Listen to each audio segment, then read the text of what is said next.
ये आकाशवाणी रायपुर है। प्रादेशिक समाचार बुलेटिन के साथ मैं विभाष कुमार झा।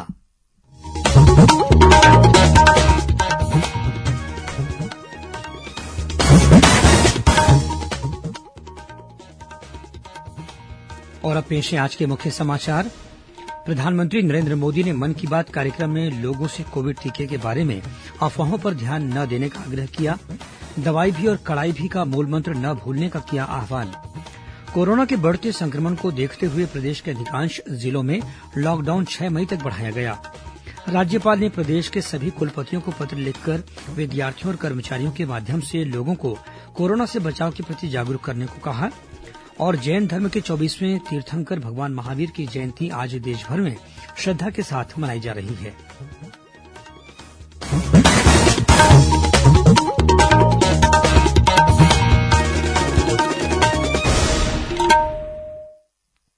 कोविड मरीजों की संख्या फिर से बढ़ रही है, इसलिए सभी श्रोताओं से अपील है कि कोई भी कोताही न बरतें। सभी सुरक्षा उपायों का पालन करें और 45 वर्ष से ऊपर के सभी लोग बेहिचक टीका लगवाएं। सुरक्षित रहें और इन आसान उपायों का पालन करें। कोविड-19 से बचाव और सुरक्षित रहने के 3 उपाय।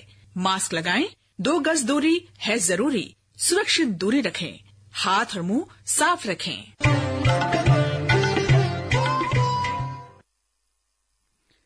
और अब समाचार विस्तार से।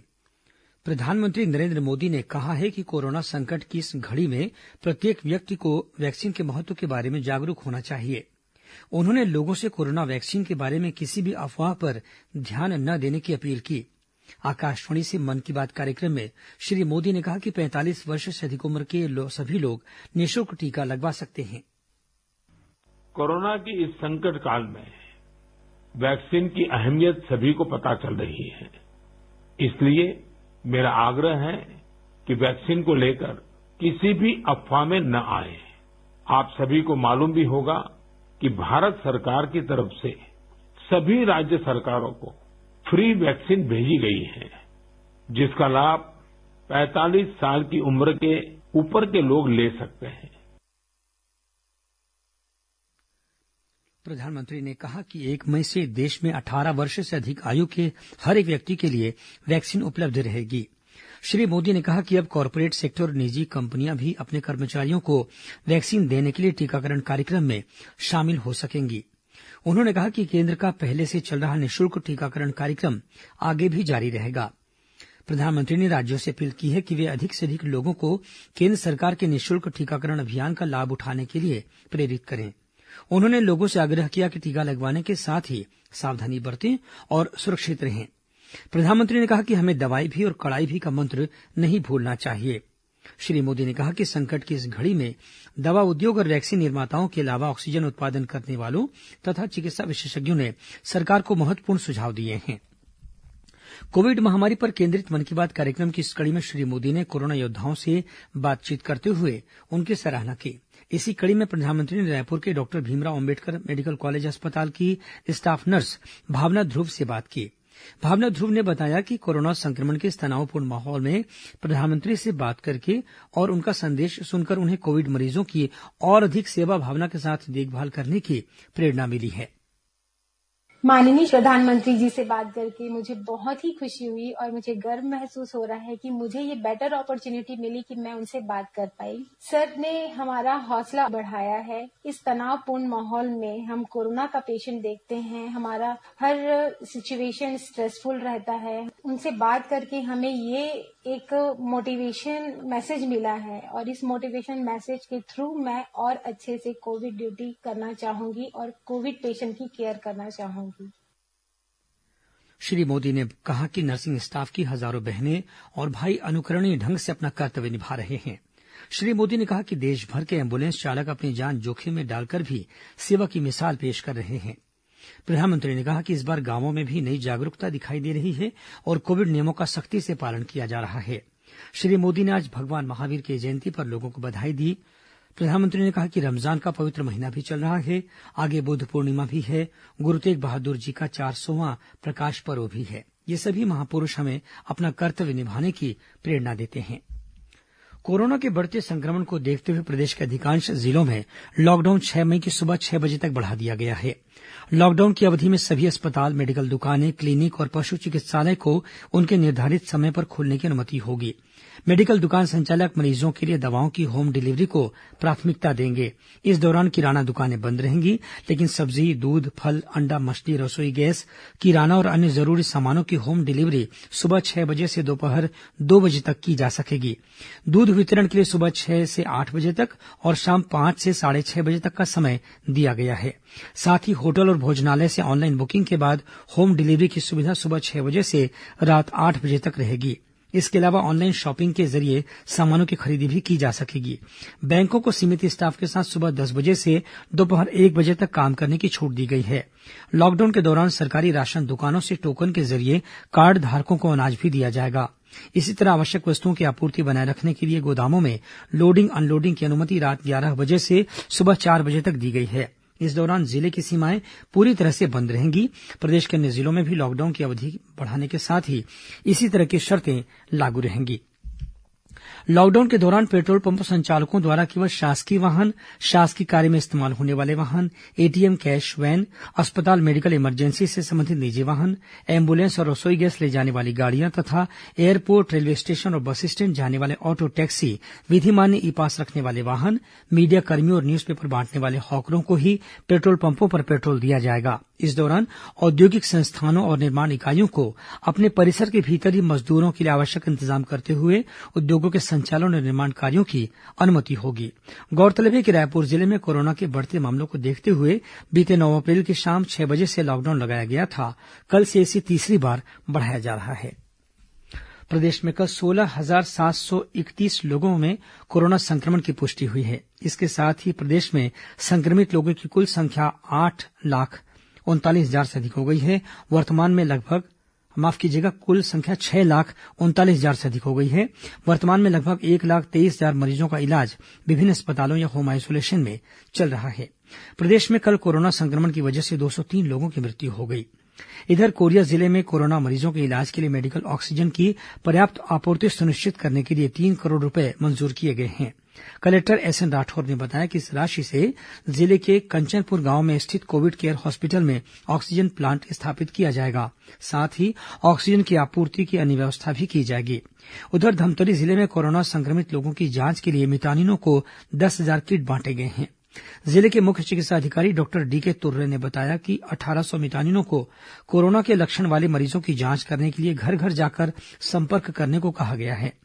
वहीं स्वास्थ्य विभाग ने महासमुंद जिले में कोरोना संक्रमित लोगों की जांच के लिए दरें निर्धारित की हैं। ये दरें निजी पैथोलॉजी लैब और जांच केंद्रों पर भी लागू होंगी।